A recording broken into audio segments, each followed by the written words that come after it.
Hello hello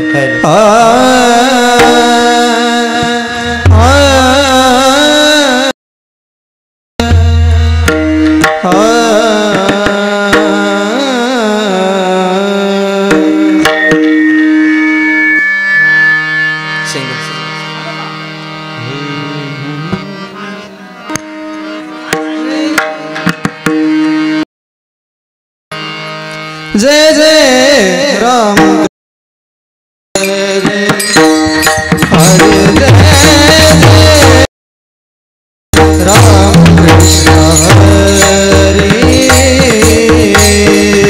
हरे जय जय राम कृष्ण हरे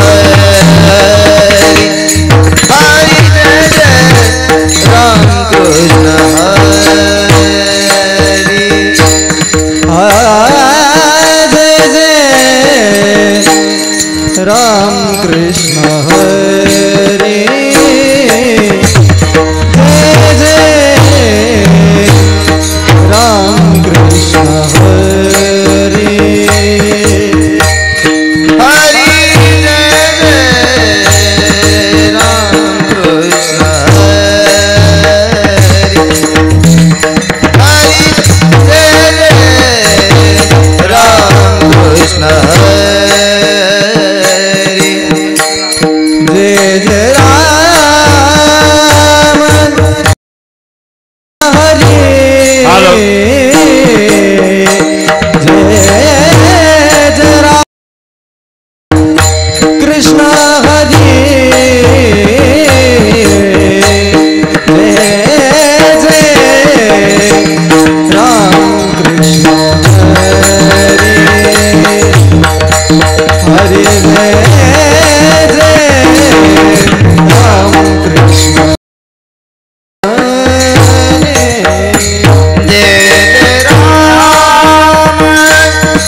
हरि जय जय राम कृष्ण हरे हरि जय जय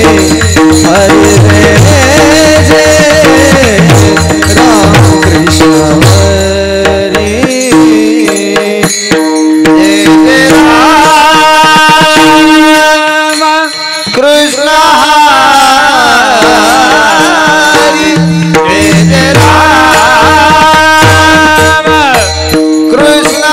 हरे जय जय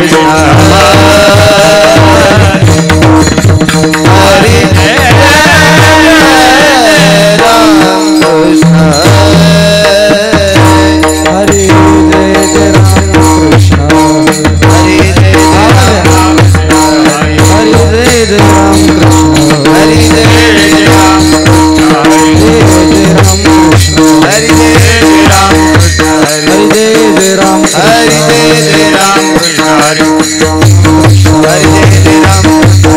कृष्ण हरे जय राम कृष्ण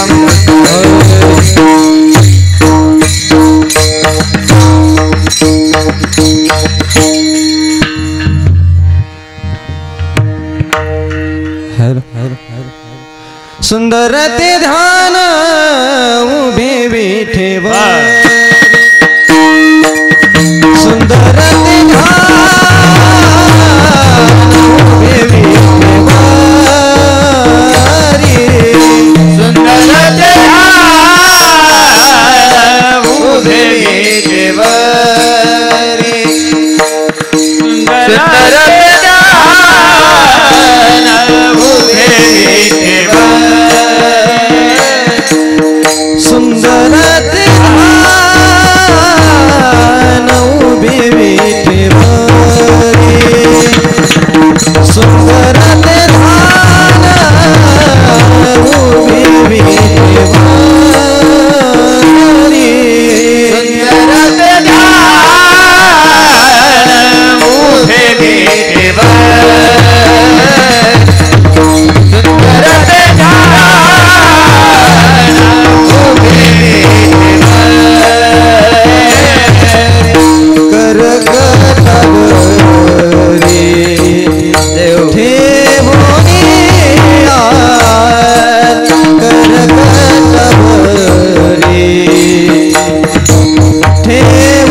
तुळसी हार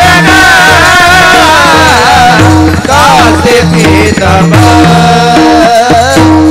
आवडे निरंतर हेची दान आवडे निरंतर हेची दान तुळसी हार कासे पीतांबर तुळसी हार कासे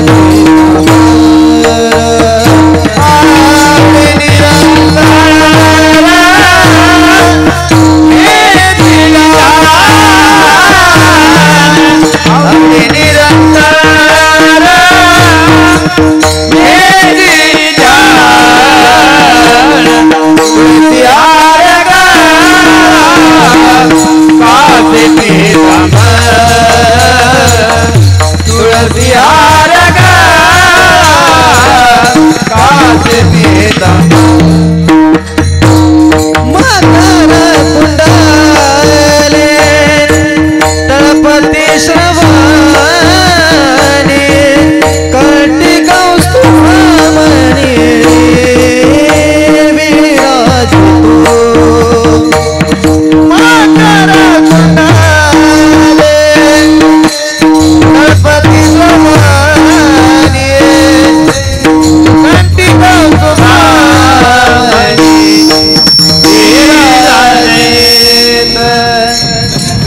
कंठी कौस्तुभमणी विराजित कंठी कौस्तुभमणी जीत तुळसी हार कासे पीतांबर तुळसी हार कासे पीतांबर कंठी कौस्तुभमणी विराजित कंठी कौस्तुभमणी विराजित तुळसी हार कासे पीतांबर तुळसी हार कासे पीतांबर आवडे निरंतर हेची दान आवडे निरंतर हेची दान तुळसी हार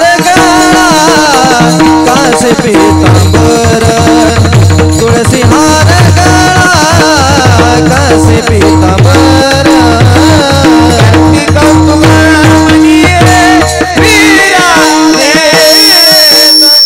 कंठी कौस्तुभमणी विराजित तुळसी हार कासे पीतांबर तुळसी हार कासे पीतांबर माझे हेची सर्व सुख तुका मने माझे हेची सर्व सुख तुका मने माझे हेची सर्व सुख तुका मने माझे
hello, hello.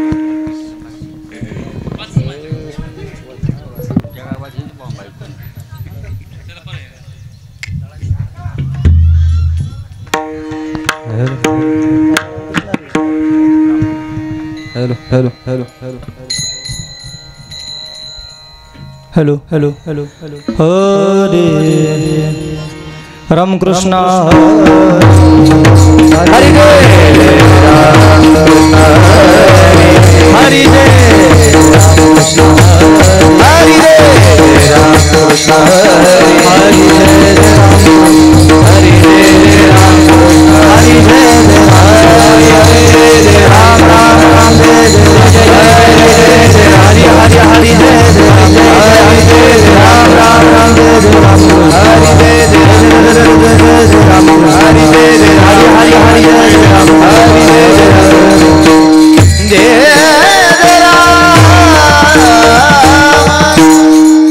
hello, hello, hello, hello, hello, hello, hello. Hare आवाज द्यायला मोकळा hello hello, hello, hello, hello.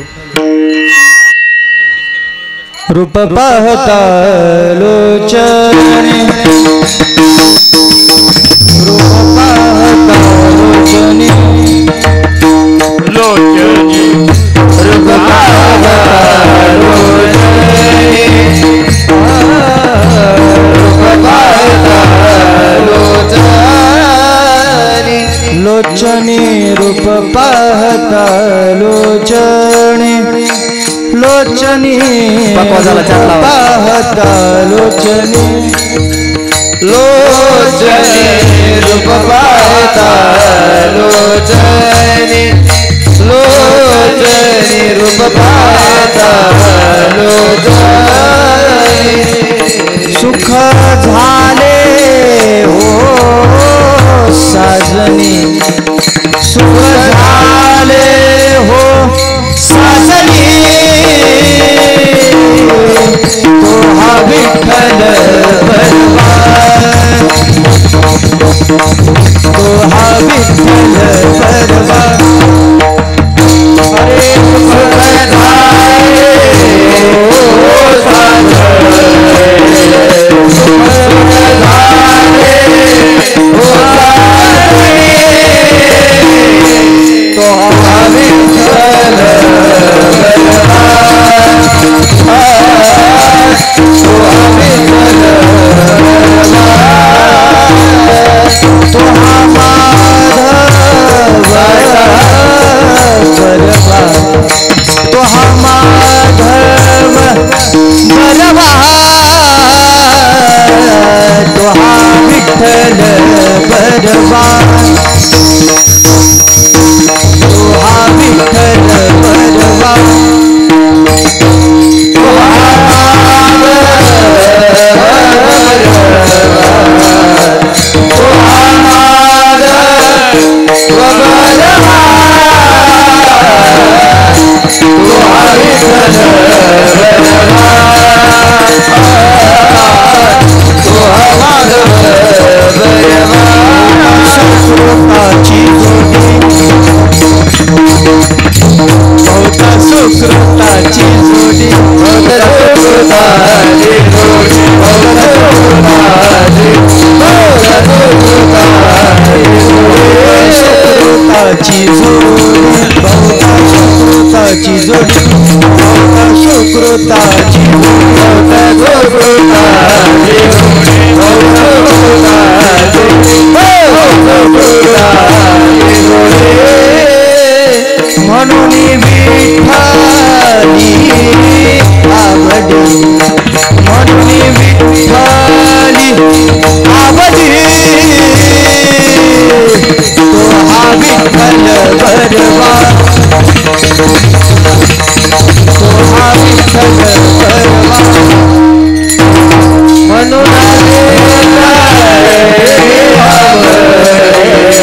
Hello hello hello hello hello hello hello गेंद द्या थोडा हरे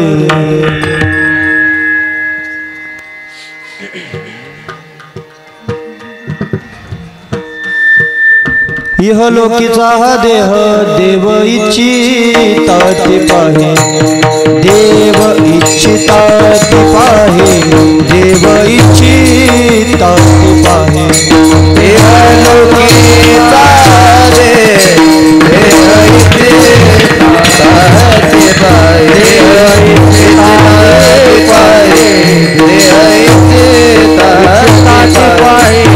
इहलोकीचा हा देह देव इच्छिता ते पाहे देव इच्छिता ते पाहे देव इच्छिता ते पाहे इहलोकीचा देह देव इच्छिता ते पाहे देव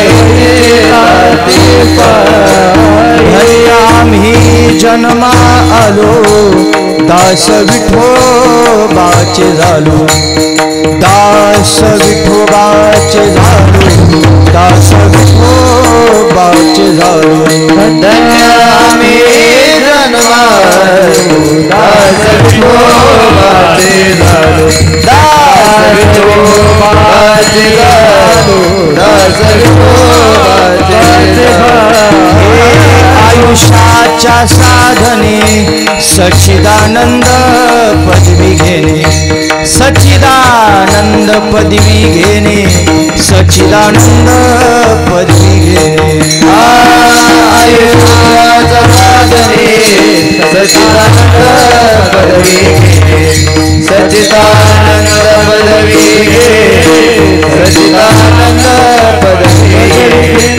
धन्य आम्ही जन्मा आलो दास विठोबाचे झालो दास विठोबाचे झालो दास विठोबाचे झालो धन्य आम्ही जन्मा दास विठोबाचे झालो दास विठोबाचे झालो दास विठोबाचे झालो तुका म्हणे पावटणी करू स्वर्गाची निशाणी करू स्वर्गाची निशाणी करू स्वर्गाची निशाणी तुका म्हणे पावटणी करू स्वर्गाची निशाणी करू स्वर्गाची निशाणी करू स्वर्गाची निशाणी तुका म्हणे पावटणी करू स्वर्गाची निशाणी करू स्वर्गाची निशाणी करू स्वर्गाची निशाणी तुका म्हणे पावटणी करू स्वर्गाची निशाणी करू स्वर्गाची निशाणी करू स्वर्गाची निशाणी धन्य आम्ही जन्मालो आम्ही जन्मा आलो आम्ही जन्मा आलो दास विठोबाचे झालो दास विठोबाचे झालो दास विठोबाचे झालो आम्ही जन्मा आलो दास विठोबाचे झालो दास विठोबाचे झालो दास विठोबाचे झालो हरि देव विठोबा रखुमाई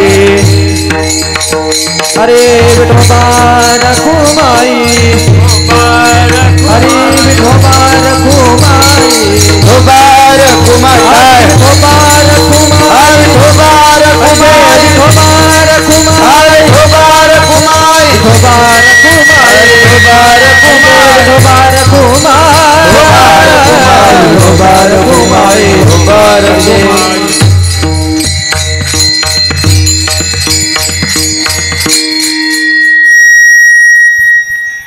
अरे काय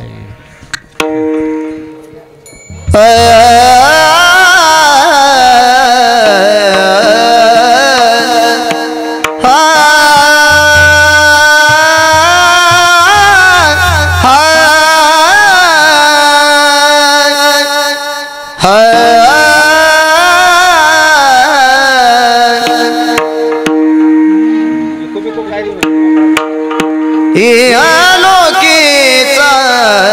देह अलोकीचा देह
Hare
वा टाळी वाजवा सगळे टाळी वाजवा.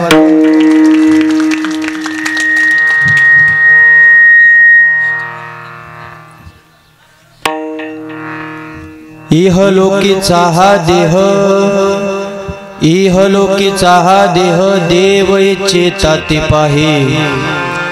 धन्य आम्ही जन्मालो दास विठोबाचे झालो.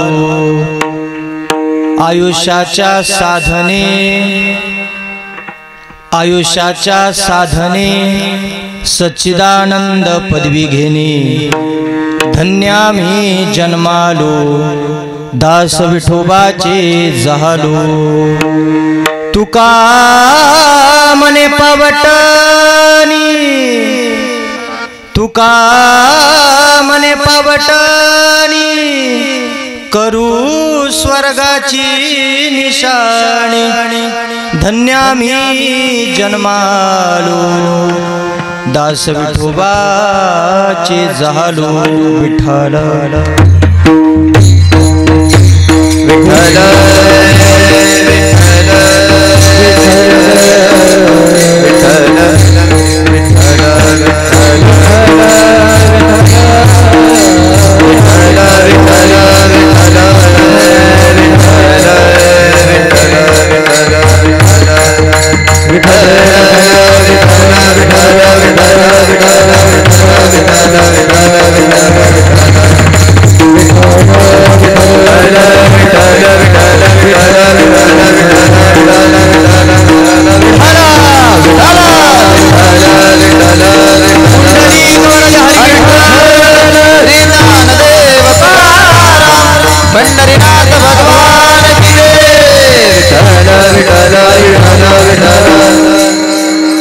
इहलोकीचा हा देह विको थोडा कमी देव इच्छेता ते पाहे. धन्य आम्ही जन्मालो दास विठोबाचे झालो. नमो विठ्ठला राजया पांडुरंगा. नमो रुक्मिणी माऊली ज्ञानगंगा. नमो पुंडलिका नमो चंद्रभागा. नमस्कार माझा रुक्मिणी पांडुरंगा. पांडुरंगा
त्यांच्या कृपादाने कथेचा विस्तारू बाबाजी सद्गुरु दासतुका. जयांचे केले स्मरण होय सकळ विधेंचे अधिकरण. तेची वंदू श्रीचरण श्रीगुरूंचे ते नमस्कारोने आता. समचरण सरोजम सांद्रनिला बुधाभम जगननी तपाने मंडनम मंडनानम. तरुण तुलसीमाला कंधरम कंजनेत्रम सदयधवलहासं विठ्ठलं चिंतयामि. महायोगपीठे तटे भीमरथ्यां वरं पुंडलिकाय दातु मुनीन्द्रे. समागत्य तिष्ठन्तमानन्दकन्दं परब्रह्मलिंगं भजे पांडुरंगं. पंढरीच्या देवराया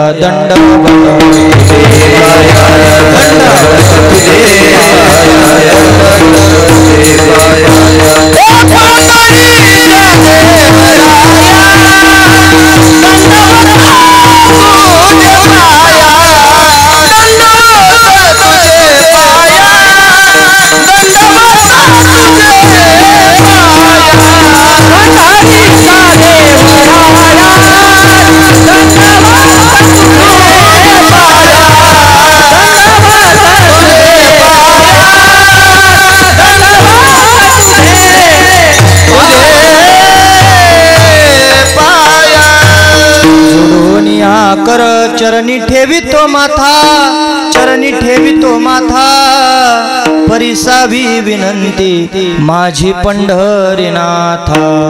काय माझी वाणी मानेल संतांसे, रंजव चित्तासे आपुलिया, माझी वाणी तुझे वर्णे गुण नाम, ऐसे दे प्रेम काही काळा, मस्तक हे पायावरी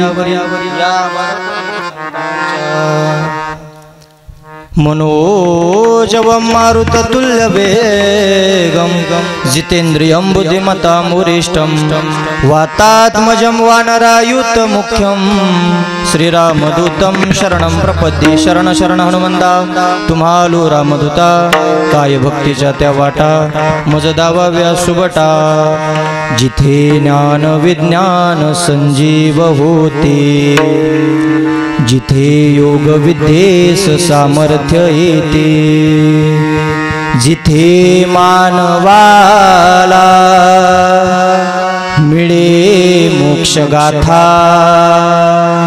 तुझ्या पायरीसी सदा नम्र माथा। प्रस्तुत प्राप्त स्थळी प्राप्त प्रसंगी कीर्तन रूपी सेवेकरता निवडलेला अभंग, भक्ती ज्ञान वैराग्याचा त्रिवेणी संगम, महाराष्ट्र भूषण शिवाय वारकरी पंथाच्या कलशस्थानी विराजमान असणारे पंचअवतारी संत, ज्यांनी कधी केला नाही भजनाचा आळस आणि ते झाले सकल वारकरी संप्रदायाचे कळस। तुका झाला से कळस भजन करा सावकाश, असे असणारे देवमान्य संतमान्य विश्वमान्य जगदवंदनीय जगद्गुरु संत श्रेष्ठ तुकाराम महाराज यांचा आजच्या दिवसाकरिता पोषक असा 4 चरणाचा अभंग कीर्तन रूपी सेवेकरता निवडलेला विठाला।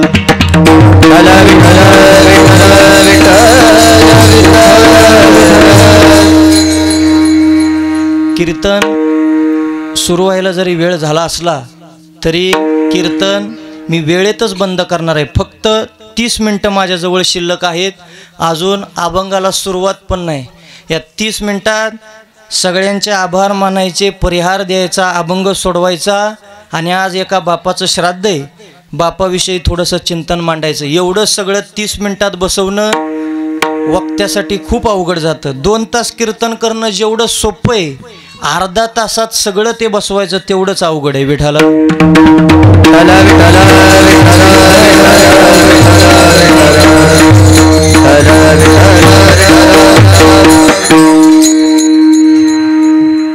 अभंगाला सुरुवात करण्यापूर्वी अल्पसा परिहार देणं वक्त्याचं कर्तव्य आहे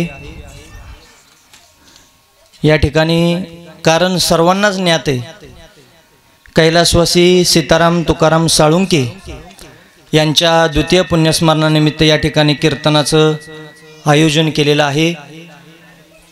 नाव कुणाच्या आता घेत बसत नाही, संपूर्ण साळुंके परिवारानं हा कार्यक्रम ठेवलेला आहे, त्याबद्दल साळुंके परिवाराला द्यावे तेवढे धन्यवाद कमी आहेत। कारण आवाज दे, फक्त नॉर्मल ठेवा, थोडासा विकू द्यायचा। कारण या कलियुगामध्ये माणसं एवढी व्यस्त झालेली आहेत, माणसांना आपल्या लोकांसाठी वेळ शिल्लक राहिलेला नाही। सहज सख्या भावाने सांगितलं, दादा माझ्या बरोबर चल, जरा माझं थोडंसं काम आहे, तर सक्का भाऊ म्हणतो माझ्याकडे वेळ नाही। प्रत्येकाचं जीवन हे व्यस्ततेमध्ये आहे। या कलियुगात माणसाला माणसासाठी वेळ शिल्लक नाही, पण त्यांचं काहीतरी पुण्य असेल की त्यांच्या पश्चात त्यांना जाऊन 2 वर्ष झाली, दुसऱ्या वर्षी सुद्धा कीर्तन होतंय आणि ज्या अर्थी कीर्तन होतंय त्या अर्थी भगवान परमात्म्याने त्यांना आपल्या जवळ जागा दिली, ह्यात कोणाचा प्रश्न नाही। कारण मी सांगून पुढे जातो, या कीर्तनाचा महिमा एवढा आघात आहे। याच कीर्तनामध्ये जगाचा मालक भगवान परमात्मा भिकाऱ्यासारखा येतो। कीर्तनाचे वाटे आणि बराडिया ऐसा लोटे, या कीर्तनाचा महिमा एवढा आघात आहे। याच कीर्तनामध्ये ज्याच्या सत्तेने ही सृष्टी चालते तो विधाता टाळ घेऊन आनंदामध्ये पावल्या खेळतो। या कीर्तनाचा महिमा एवढा आघात आहे, नामदेवरायांनी कीर्तन करावं आणि माझ्या ज्ञानोबारायांनी या कीर्तनामध्ये चाल म्हणावी. एवढा कीर्तनाचा महिमा आघाद आहे. सर्व संत मांद्याळीपासून चाललेली आपली ही कीर्तन परंपरा, या कीर्तनामध्ये देव येतो हे मी माझ्या मनाचं सांगत नाही. नारद महर्षींना प्रश्न पडला होता, देव नक्की असतो तरी कुठे? कीर्तनाची जागा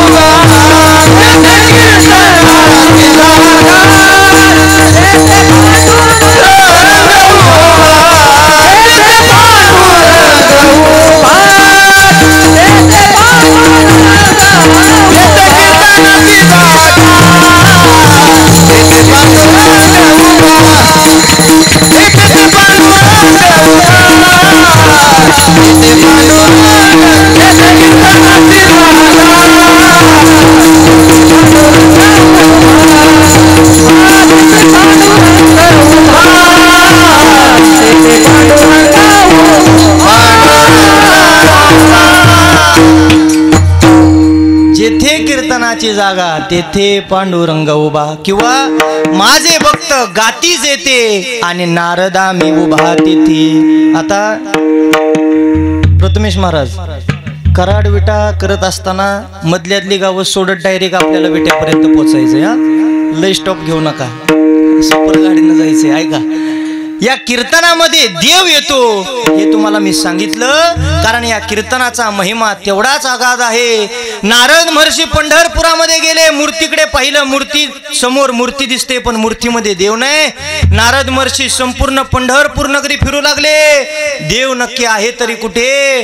दिवसभर नारद महर्षी देवाला शोधत होते पण देव कुठे सापडला नाही. संध्याकाळी वैतागून नारद महर्षी एका झाडाच्या खाली बसले आणि समोरून वस्त्र मलिन झालेले आहेत, धोतर फाटलेलं आहे, अशा मलिन अवस्थेमध्ये देव जाताना दिसला. नारद महर्षींनी आवाज दिला, देवा थांबा. नारद महर्षीने देवाला आवाज दिला. पळत पळत नारद महर्षी देवाच्या जवळ येऊन पोहोचले आणि विचारलं, देवा मी सकाळपासून तुम्हाला शोधतोय, मूर्ती दिसते पण मूर्तीमध्ये तुम्ही नव्हता. त्यावेळेस देव नारद महर्षींना सांगतोय, नारद महर्षी मी असतो कुठे हे एखाद्या सामान्य व्यक्तीला सांगावं लागलं असतं तरी नवल नव्हतं.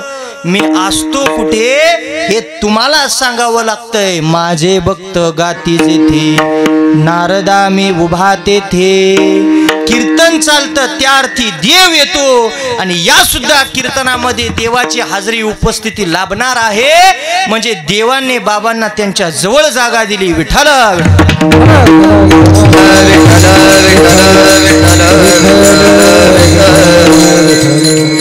प्रस्तुत अभंगामध्ये जगद्गुरु तुकोबाराय म्हणतात, इहलोकीचा हा देह, या देहाची इच्छा स्वर्गातले देव सुद्धा करतात.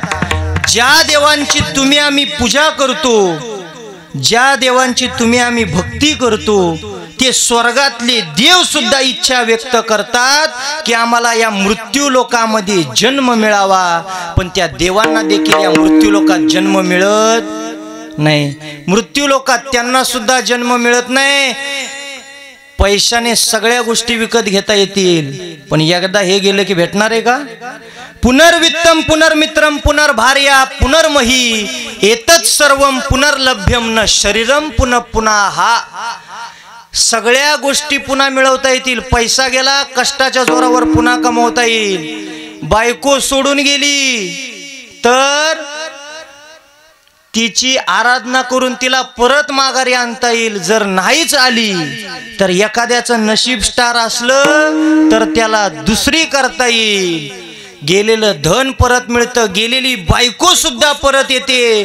तुटलेला मित्र असेल त्याची माफी मागून तुम्ही त्याला परत तुमच्या मैत्रीमध्ये सामील करू शकता. पण एकदा का हे शरीर गेलं की पुन्हा भेटू शकत नाही, नाही भेटू शकत. हे भाड्यानं मिळालंय, भाड्यानं. जिंदगी एक किराए का घर है, एक ना एक दिन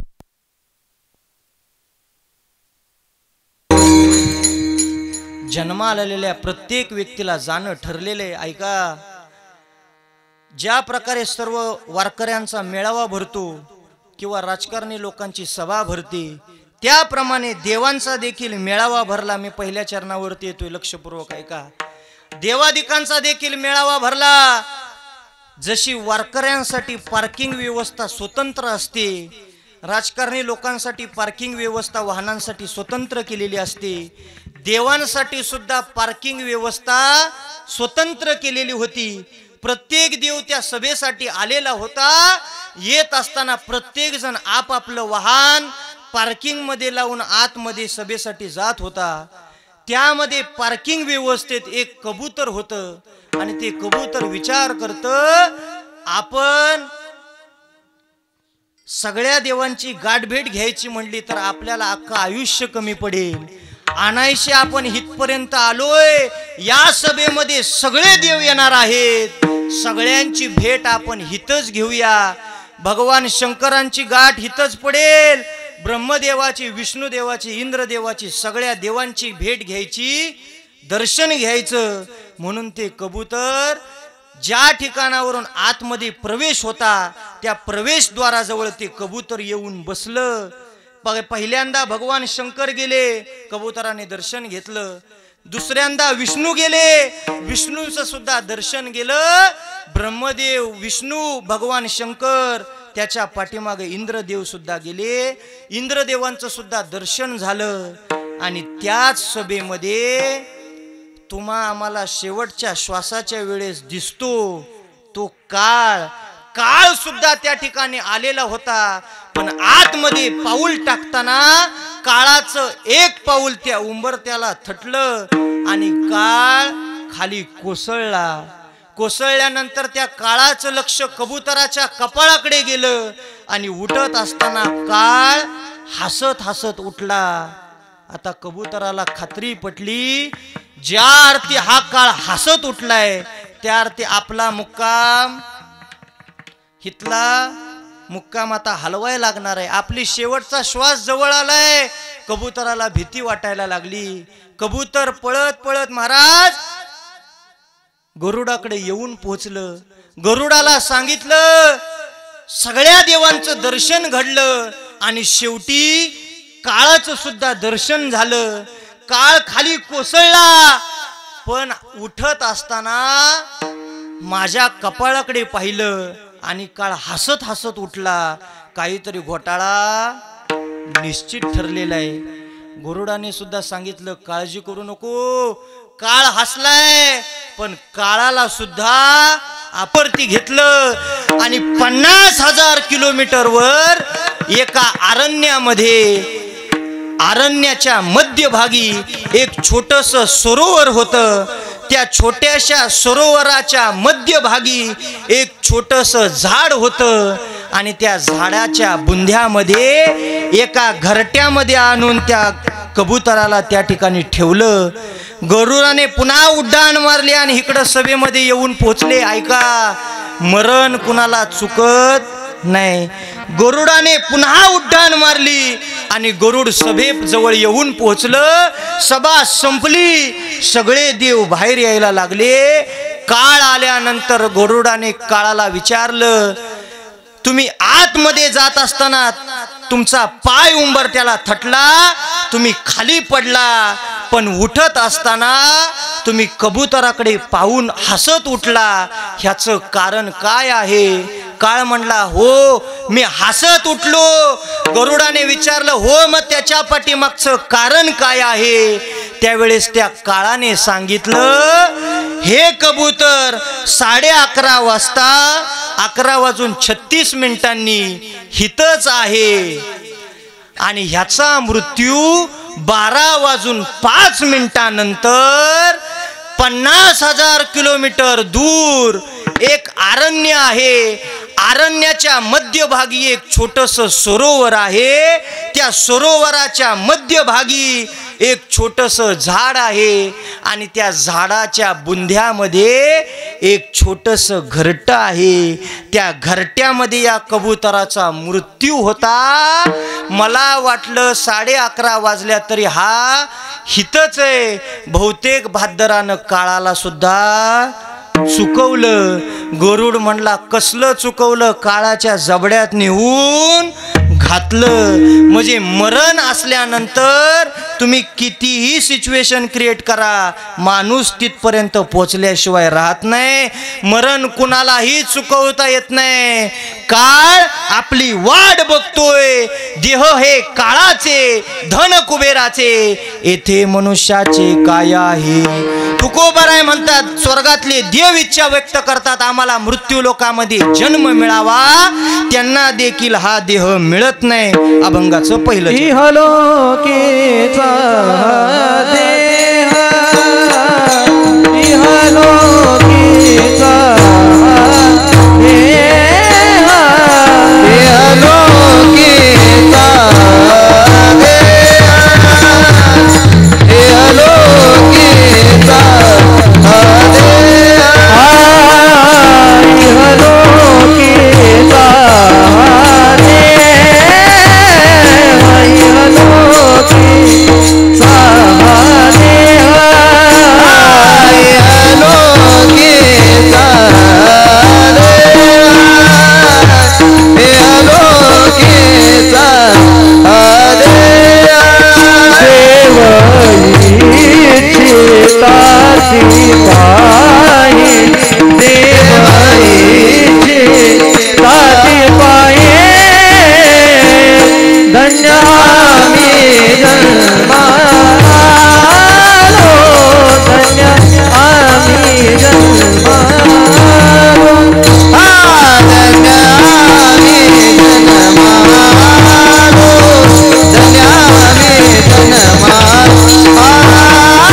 इहलोकेचा हा देह देव इच्छिता ते पाहे.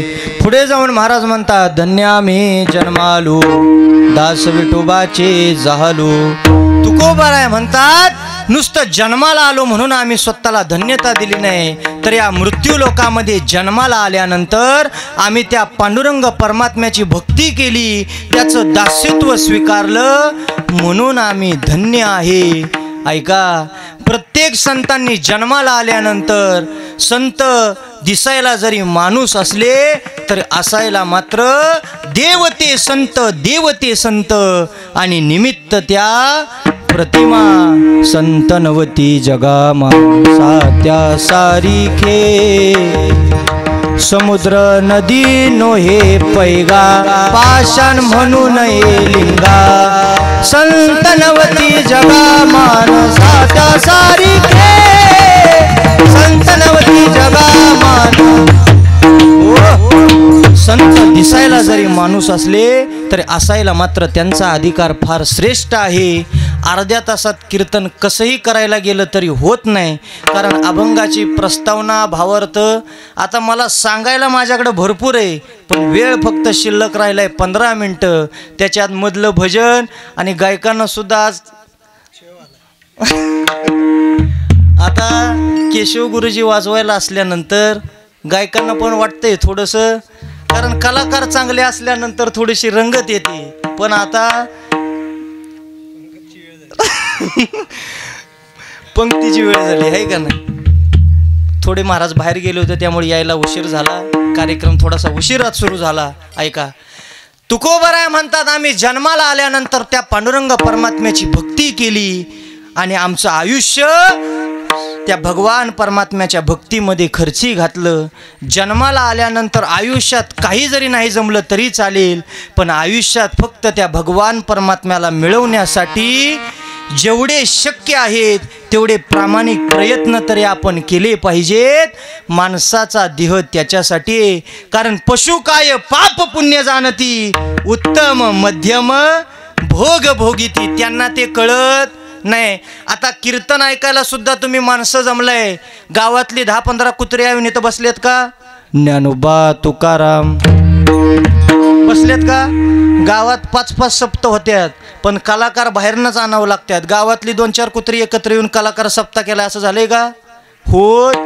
त्यांना त्याचं पाप आणि पुण्य काही कळत नाही, त्यांना त्याचं ज्ञान नाही. माणसाला ज्ञान आहे, पण त्या ज्ञानाचा उपयोग माणूस दुसऱ्याची जिरवाई करतो, पण चांगल्या ठिकाणी जायचं कधी करत नाही.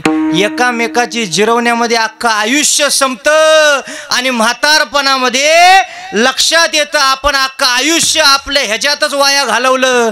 आणि म्हातारपणी ज्या वेळेस घरातले हाडहाड करतात, तोंडानं अन्न खाता येत नाही, लाळ खाली गळत असते, मज नाही हात पाय, डोळा पडली झापड, कर्ण हे बधीर झाले, वाचा बोले बोबड, नाक मुख गळू लागले, लाळ आणि शेंबूड, श्वानापरी गती झाली, अवघे कणती हाड हाड.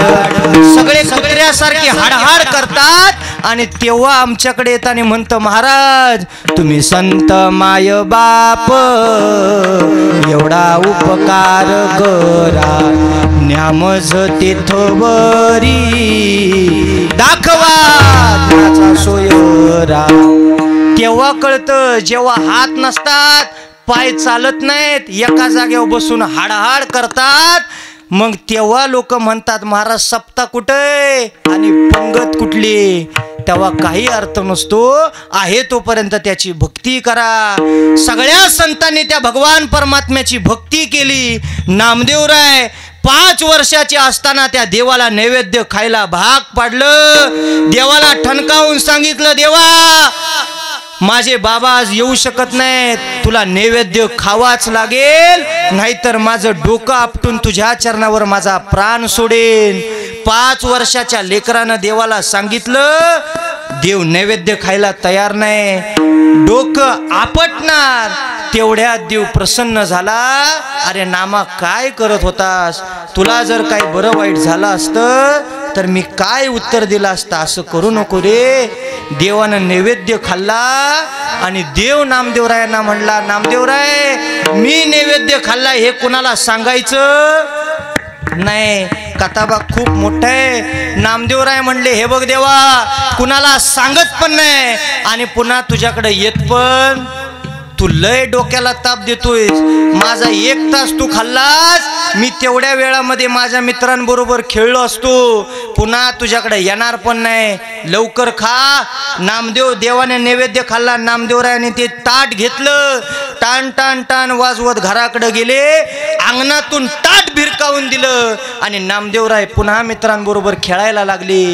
12 वर्ष नैवेद्य देवाला जात होता, पण देवानं कधी नैवेद्य खाल्ला नव्हता. नामदेवरायांना वाटलं माझे बाबा देवाला दररोज नैवेद्य खाऊ घालतायत. नामदेवरायांनी त्या देवाला नैवेद्य खाऊ घातला. संध्याकाळची वेळ होते. गोनाई आई साहेब हाक मारतात, नामा जेवायला य. आवाज दिल्यानंतर नामदेवराय घरामध्ये जातात. गोनाई आई साहेब विचारतात, नामदेवा नैवेद्याची भाकर कुठे? नामदेवराय देवाला म्हणतात, असा येडापणा करायचा नाही आई, 11:15 वाजत आलेत, लय लांबड लावायची नाही. नामदेवरायांनी सांगितलं, आई असं काय करतेस? अगं तूच तर मला देवाला नैवेद्य दाखवायला सांगितलंस ना. नैवेद्याची भाकर देवानं खाल्ली. आता 12 वर्षात कधी खाल्ली नाही, विश्वास पटेल का? नाही पटत.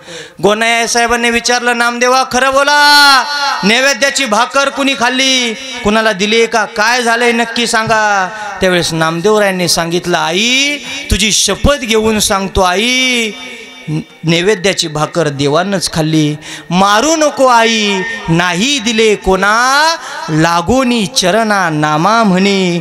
नामदेवरायांच्या आई गोनाई आई साहेब मारायसाठी पाठीमागं धावतात.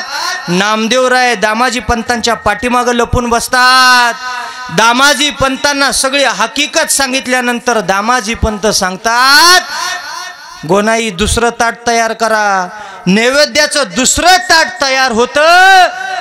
अर्ध्या वाटेत गेल्यानंतर नामदेव महाराजांच्या लक्षात येतं, देवानं पहिल्यांदा नैवेद्य खाल्ला, पण सांगितलं होतं मी नैवेद्य खातो हे कोणाला सांगायचं नाही. आता बघता बघता अख्खं गाव जमा झालं होतं. आता करायचं काय? नामदेवराय म्हणले मी एकटा होतो तर या बाबानं खायला एवढा वेळ घालवला. आता सगळ्यांच्या समोर ह्यानं जर नाही खाल्लं तर माझ्या आईवडिलांच्या नजरेत आयुष्यभर मी खोटा म्हणून सिद्ध होईल. जाताना देवाला हाक मारली, देवा आता जर तुम्ही नैवेद्य खाल्ला तर इथून पुढचं अख्खं आयुष्य तुमच्या भक्तीमध्ये व्यतीत करेन. आणि नामदेवराय जवळ पोचले. देवाने प्रसन्न होऊन नामदेवरायांच्या हस्ते नैवेद्य खाल्ला. नोहे हा सामान्य महिमा संतांचा आणि नैवेद्य हातीचा मूर्ती जेवी. तिथून पुढे नामदेवरायांनी देवाला सांगितलं, देवा दास विठोबाचे झालो. देवा इथून पुढचं अख्खं आयुष्य तुझ्या भक्तीमध्ये व्यतीत करेन. वय वर्ष 21च पूर्ण केले. 22व्या वर्षी संजीवन समाधी कोणाचे? ज्ञानोबाराय. 21 मध्ये पुन्हा 21 टाकले. 42व्या वर्षी सध्या वैकुंठागमन तुकोबाराय. 42 मध्ये पुन्हा 21 टाकले. 63व्या वर्षी जल समाधी. एवढी शांती होती. यवन अंगावरी थुंकला आणि प्रसाद देवनी मुक्त केला. 108 वेळा एक यवन नाथ बाबांच्या अंगावरती 108 वेळा त्यानं चूळ भरली, पण काही सुद्धा बोलले नाहीत. 108 वेळा गंगेचं स्नान घडलं. शेवटी शरणांगती पत्कारली आणि नाथ बाबा त्याला म्हणतायत, अरे मला काही म्हणू नका, माझी माफी मागू नका. तुमच्यामुळे मला 108 वेळा या गंगेचं स्नान घडलं. आणि 63 मध्ये पुन्हा 21 टाकले. 84व्या वर्षी माझ्या नामदेवरायांची समाधी कुठं माहितीये? माझं कीर्तन झाले, नामदेवरायांची समाधी माहितीये का? पंढरपूरला गेलाय का? पंढरपूरला पंढरीत गेल्यानंतर देवाचं दर्शन घ्यायच्या आधी एका पायरीचं दर्शन घ्यावं लागतं. त्या पायरीचं नाव काय? मग ती नामदेव महाराजांची समाधी. देवाकडं मागितलं, देवा मला काही नको. देव म्हणत होता, नामदेवराय वैकुंठात जागा देऊ का? वैकुंठ खोपट जुनाट झोपडी, नको आडाआडी घालू आम्हा. वैकुंठी जाऊनी काय बा करावे, आणि उगाच बैसावे मौन रूप वैकुंठ नको. मग काय मागितलं तर देवाला सांगितलं, देवा नामा म्हणे आम्ही पायरीचे चिरे, संत पाय हिरे वरी देती. तुझ्या पायरीचा चिरा म्हणून मला बसव, बाकी दुसरं काही नको. इहलोकीचा हा देह देव चेताती पाही, धन्या मे जन्मालो दास विठोबाचे झालो. विठोबार कुमारी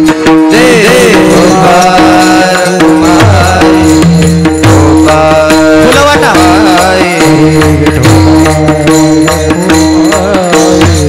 विठोबार कुमारी, विठोबार कुमारी, विठोबार कुमारी, अरे विठोबार कुमारी, विठोबार कुमारी, विठोबार कुमारी, अरे विठोबार कुमारी, विठोबार कुमारी, विठोबार कुमारी, विठोबार कुमारी, विठोबार कुमारी, विठोबार कुमारी, विठोबार कुमारी, विठोबार कुमारी, विठोबार कुमारी, विठोबार कुमारी, विठोबार कुमारी, विठोबार कुमारी, विठोबार कुमारी, विठोबार कुमारी, हरे विठोबार कुमारी, विठोबार कुमारी, विठोबार कुमारी, विठोबार कुमारी, विठोबार कुमारी. देह देव इच्छिता पाही, धन्या मे जन्मालो दास विठोबाची झालो. तुकोबराय म्हणतात आयुष्याच्या साधने सच्चिदानंद पदवी घेणे. याच आयुष्यामध्ये येऊन एक दिवस त्या सच्चिदानंद स्वरूपापर्यंत त्या भगवंतापर्यंत पोहोचता येतं. राम म्हणता रामची होईजे आणि पदी पैसोनी पदवी घेईजे. याच आयुष्यामध्ये सगळ्या गोष्टी शक्य आहेत. आज एका बापाचे द्वितीय पुण्यस्मरण आहे. ऐका, मी जास्त वेळ घेणार नाही, 3 मिनिटं सांगतो. फुलं वाटा, बाकीच्यांनी इकडे लक्ष द्या. खऱ्या अर्थानं बाप म्हणजे नेमका काय असतो. ऐका, सगळ्यांना आईचं महत्त्व कळतं, पण बाप म्हणजे काय असतो लक्षात येत नाही. अरे बाप कुठे कमी पडतो. लेकरांना सांभाळत असताना हाडाची काढ आणि रक्ताचं पाणी करणारा फक्त तो बाप असतो. ऐका, दीपावलीचा सण आता जवळ आलाय. दीपावलीच्या सणाला स्वतः फाटकं धोतर नेसेल, तुटलेली चप्पल सुतळीच्या गाठी बांधून घालेल, पण लेकरांसाठी नवीन नवीन ड्रेस घेण्याचा अट्टास मात्र त्या बापाचा असतो. ऐका, बापाचं सगळ्यात जास्त प्रेम आपल्या मुलीवरती असतं. बाप सगळ्यात जास्त प्रेम कोणावरती करत असेल तर ते आपल्या मुलीवरती करतो. ऐका, प्रसंग सर्वांच्या डोळ्यासमोरचा आहे. ज्या वेळेस मुलीचं लग्न होत असतं, लग्न पार पडल्यानंतर ती मुलगी सगळ्यांची भेट घेत असते. काकाची, मामाची, दादाची, काकीची, सगळ्यांची भेट घेत असताना त्या मुलीची नजर मात्र आपल्या बापाला शोधत असते. माझा बाबा कुठं दिसतोय, माझा पप्पा कुठं दिसतोय, ती मुलगी शोधत असते. त्या मुलीची नजर मात्र बापाला शोधते.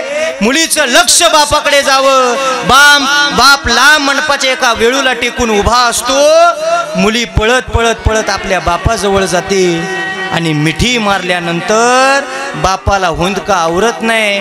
आयुष्यभरांच्या अश्रूंचा अभिषेक बाप त्या मुलीच्या डोक्यावरती घालतो. बाप साठवी तो अश्रू फक्त एका क्षणासाठी, जन्मभराचे रडतो लेक जाताना सासरी. बाप रडल्याशिवाय राहत नाही. अरे माझ्या मुलाला वाचवा, माझ्या लेकराला वाचवा म्हणणारी देवकी सगळ्यांच्या लक्षात राहिली. पण लेकराला वाचवण्यासाठी विजांचा कडकडाट, ढगांची गडगडाट, पावसाची रिपरिप सुरू असताना यमुनेला महाभयंकर पूर आलाय. पाणी नाकातोंडापर्यंत जाऊ लागलं. अशा जीव घेण्या अवस्थेमध्ये लेकराला वाचवण्यासाठी आटापिटा करणारा बाप वसुदेव मात्र कोणाला नाही कळाला. राम वनवासाला जाताना रडणारी कौशल्या सगळ्यांना दिसली. अरे रामा, अरे राघवा, अरे रामा नको ना रे जाऊ.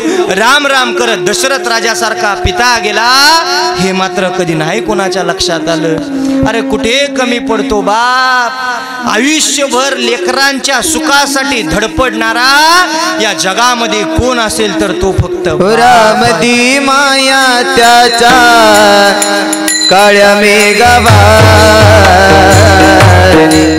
दाखविना कधी पुन्हा डोळ्यातलं पाणी. जिजू जिजू संसाराचा गडाकला,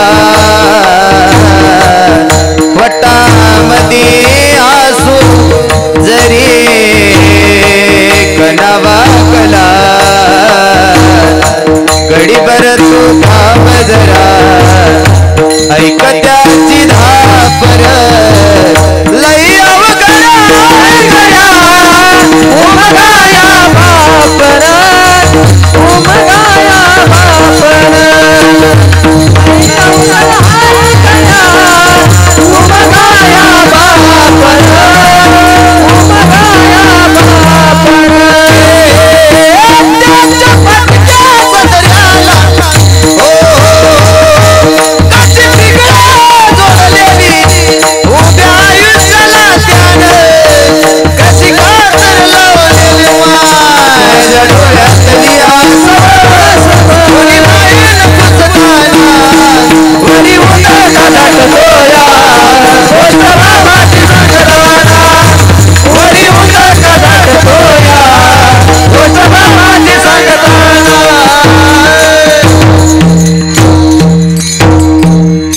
त्याच्या फाटक्या सदऱ्याला कशी ठिगळ जोडलेली, उभ्या आयुष्याला त्यानं कशी कातर लावलेली माझ्या डोळ्यातली आसव कशी मायेनं पुसताना उरी हुंद का दाटतो या गोष्ट बापाची सांगताना बाप आयुष्यामध्ये एक गोष्ट सांगतो माझं कीर्तन झालेलं जन्माला आल्यानंतर एक वेळ देवाची भक्ती कमी करता आली तरी चालेल पण माय बापाची सेवा करताना मात्र कुठेही तडजोड करू नका एक वेळ देवाची भक्ती केली म्हणून तुम्हाला सुट्टी देईल भक्ती नाही केली तरी काय म्हणणार नाही पण माय बापाचा केलेला छळ देवाच्या तिथे सुट्टी नाही कारण आई बापाची सेवा मात्र प्रामाणिक करा कुठल्या मंदिराच्या पायऱ्या नाही झिजवता आल्या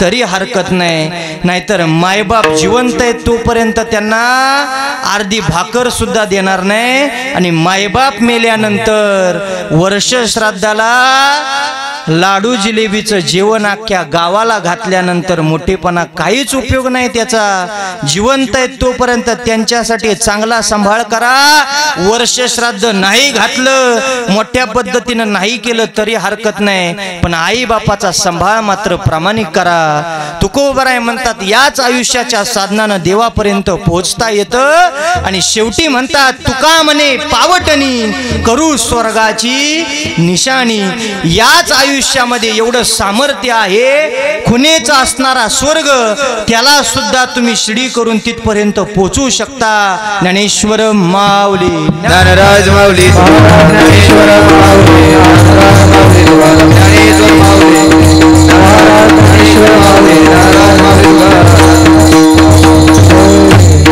कळविले तैसे केले कटकट वाकुडे कानिट देवजाने कथामती येत अवकाश संकल्पित वेळामध्ये अभंगाचा भावार्थ तुमच्या समोर मांडण्याचा प्रयत्न केला मी सुरुवातीलाही सांगितलं 2 तास कीर्तन करणं जेवढं सोपं आहे तेवढं अर्ध्या तासात सगळं बसवायचं लय अवघड आहे अर्ध्या तासात नक्की अभंगात कुठं स्पर्श करायचा कुठलं चरण सोडवायचं कारण जर अभंगामध्ये नाही स्पर्श केला तर तो आपल्या वाणीला दोष लागतो नाहीतर वरवरचं नुसतं सांगायचं आणि अभंग घेतलाय त्याची सेवा जर नाही घडली तर त्याचा उपयोग नाही म्हणून अर्ध्या तासामध्ये सगळ्या गोष्टी बसवण्याचा प्रयत्न केला कारण धावपळीमध्ये म्हणलं की लय अवघड कार्यक्रम असतो कुणाला म्हणायचं ग बसा कोण म्हणणार अर्ध्या तासात गायकांना सुद्धा म्हणायचंय पकवाजांना सुद्धा वाजवायचंय आणि कीर्तनकाराला सुद्धा कीर्तन करायचंय सगळं अर्ध्या तासात होत नाही पण सेवा जरी अर्धा तास झाली असली तरी सुद्धा सेवा झाली मंथन महाराज हे महत्वाचे आमचे मंथन महाराज उत्कृष्ट तबला वादक करतात आपल्या संपूर्ण सांगली जिल्ह्यामध्ये आता त्यांचं नाव चमकायला लागले तबला म्हणलं दादांच्या सानिध्यामध्ये सारखे असतात आमचे गुरुजी असतील या ठिकाणी आलेले आहेत केशवजी महाराज संपूर्ण सांगली सातारा जिल्हा नाही तर संपूर्ण महाराष्ट्रभर ज्यांचं नाव आहे गुरुजींसाठी थोडासा आम्हाला खरंच भाग्य काहीतरी अशी गुणवंत कलाकार या ठिकाणी आपल्याला लाभत आहेत आणि आपल्या भागाचं वैभव आहे केशवजी गुरुजी त्यांचं सुद्धा दर्शन घेतो या ठिकाणी सुनील महाराज कीर्तनासाठी आलेले आहेत त्यांचं सुद्धा दर्शन दादा या ठिकाणी बसलेले आहेत शहाजी दादांचं सुद्धा दर्शन आपल्याच गावातले युवा कीर्तनकार श्री हरिभक्तपरायण संतोष महाराज त्यांचं सुद्धा दर्शन ज्ञानमंत्र वारकरी शिक्षण संस्था विहापूर गणेश महाराजांच्या संस्थेतील हे विद्यार्थी आहेत त्यांचं सुद्धा दर्शन आणि उत्कृष्ट गोड गायनाची साथ केली दोन्ही आमचे गायक प्रथमेश महाराज आणि अनिरुद्ध महाराज त्यांचं सुद्धा दर्शन याच कीर्तनामध्ये आमचे विलासभाऊ आहेत त्यांचं सुद्धा दर्शन समस्त ग्रामस्थ मंडळ अमरापूर सगळे तुम्ही माझेच आहात जिकडं तिकडं बघावं तिकडं सगळीच लोक बाबा बसलेले समोर नाना बसले सगळीच लोक आपले आहेत म्हणून कुणाचा नाम उल्लेख करत नाही कारण वेळ आपल्याकडे तेवढा शिल्लक नाही सगळ्यांचं दर्शन महिला मंडळ इकडं सगळ्या आया बसलेले आहे सगळे कीर्तन सुरू व्हायच्या आधी इथं पोचले होत्या कारण माझ्याविषयी त्यांच्याकडे असणारं प्रेम हे वेगळे तुमचं सुद्धा दर्शन घेतो आणि कीर्तनाला पूर्णविराम तुकाराम तुकाराम तुकाराम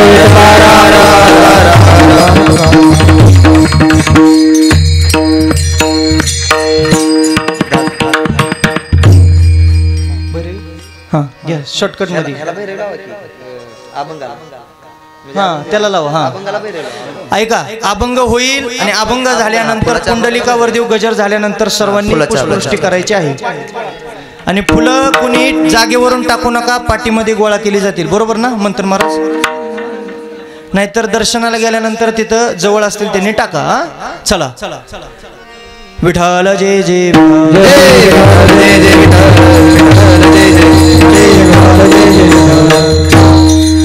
आम्ही जातो तुम्ही कृपा सुंदरी,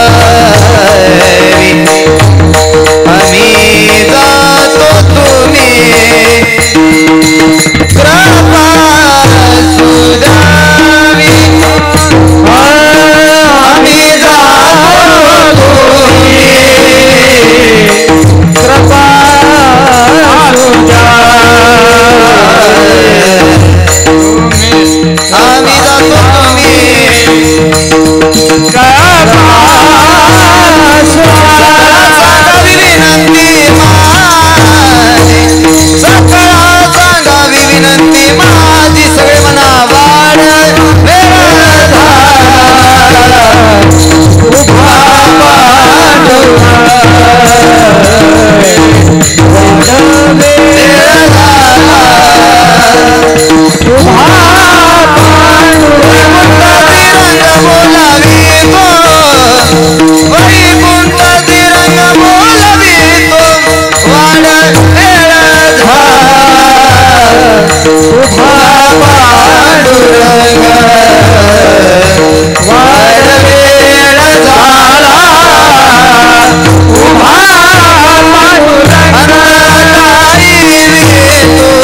भगवान की जय, माऊली ज्ञानेश्वर महाराज की जय, जगद्गुरु तुकाराम महाराज की जय. सर्वांनी पुढे जाऊन फुलवा, आरतीचा ताट घ्या. घरातले कुठे आहेत मुलं त्यांची आरतीचा ताट घ्या पटकन. घरातली त्यांची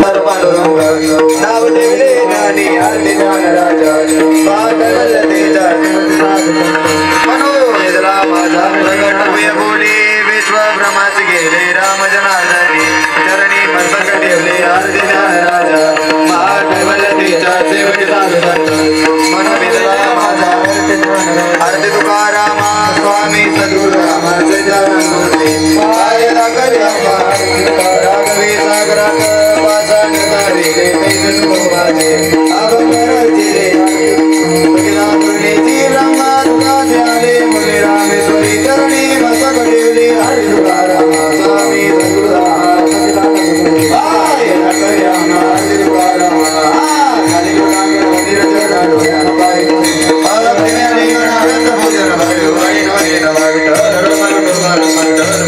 मागणी कसं आहे देश या संतास निर्वेची मजदी आणि तुझे काय मागू तुका म्हणे आता उद्धार तो होई या संतास निर्वेची मजदी आणि तुझे काय मागू देवा ज्ञानदेव तुकाराम तुकाराम तुकाराम तुकाराम